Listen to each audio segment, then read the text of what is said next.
Chapter 1: The False Refuge. The sun was setting over the vast African plains, casting long, skeletal shadows across the village of Oakhaven.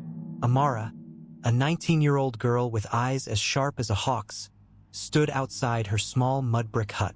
It had been 6 months since the fever took her parents, leaving her in the care of her father's younger brother, Uncle Zola. Zola was a man of high standing in the community, known for his deep voice and charismatic smile. But behind closed doors, his eyes held a predatory glint that made Amara's skin crawl. He had moved into her family home under the guise of protection, but Amara soon realized the only person she needed protection from was the man sitting at her dinner table. Chapter 2: The First Encroachment. The first time Amara felt the true weight of her danger was during the Great Harvest Festival. The village was alive with the sound of drums and the smell of roasting maize. Zola had insisted Amara wear a dress that was tighter than her usual attire.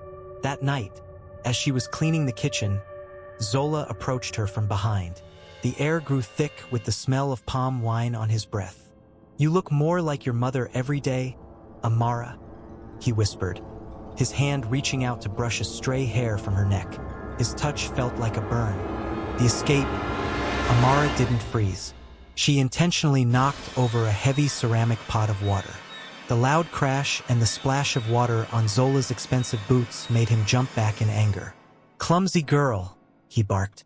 By the time he was done wiping his boots, Amara had slipped out into the crowded street, losing herself among the dancers. Chapter 3: The Trap at the River. Weeks later, Zola told Amara that the village elders required fresh water from the sacred spring, a 3-mile trek through dense foliage. "I will accompany you," he said, his voice dripping with forced kindness. "The path is dangerous for a girl alone." As they reached a secluded bend in the river, where the trees grew so thick they choked out the sunlight, Zola stopped. "Rest a moment, Amara. You work too hard." He sat on a fallen log and patted the space beside him. When Amara remained standing, his mask slipped. He lunged for her arm, his fingers gripping like iron. The escape. Amara had spent her childhood climbing baobab trees and running with the village boys. She didn't pull away. She leaned into his grip and used his own momentum to trip him toward the muddy bank. As he stumbled, she cried out, "Uncle, look, a mamba!" The fear of the deadly snake made Zola freeze for a split second.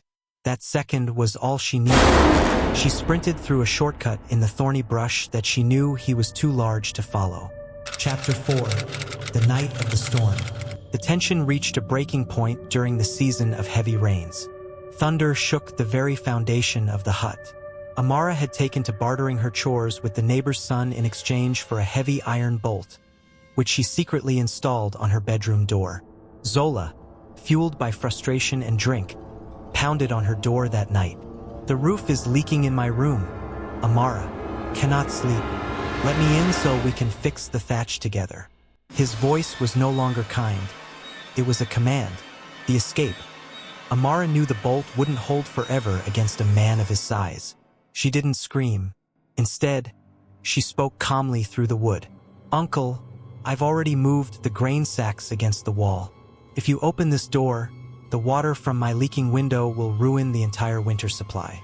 Wait, I will go get the village chieftain to help us move the heavy sacks." The mention of the chieftain, the one man Zola feared, made him grow silent. He grumbled an oath and retreated to his room. Chapter 5: The Final Stand. Amara realized that escaping was no longer enough. She needed to expose him. She went to the village midwife, a wise woman named Magam, and told her everything. Together, they set a trap.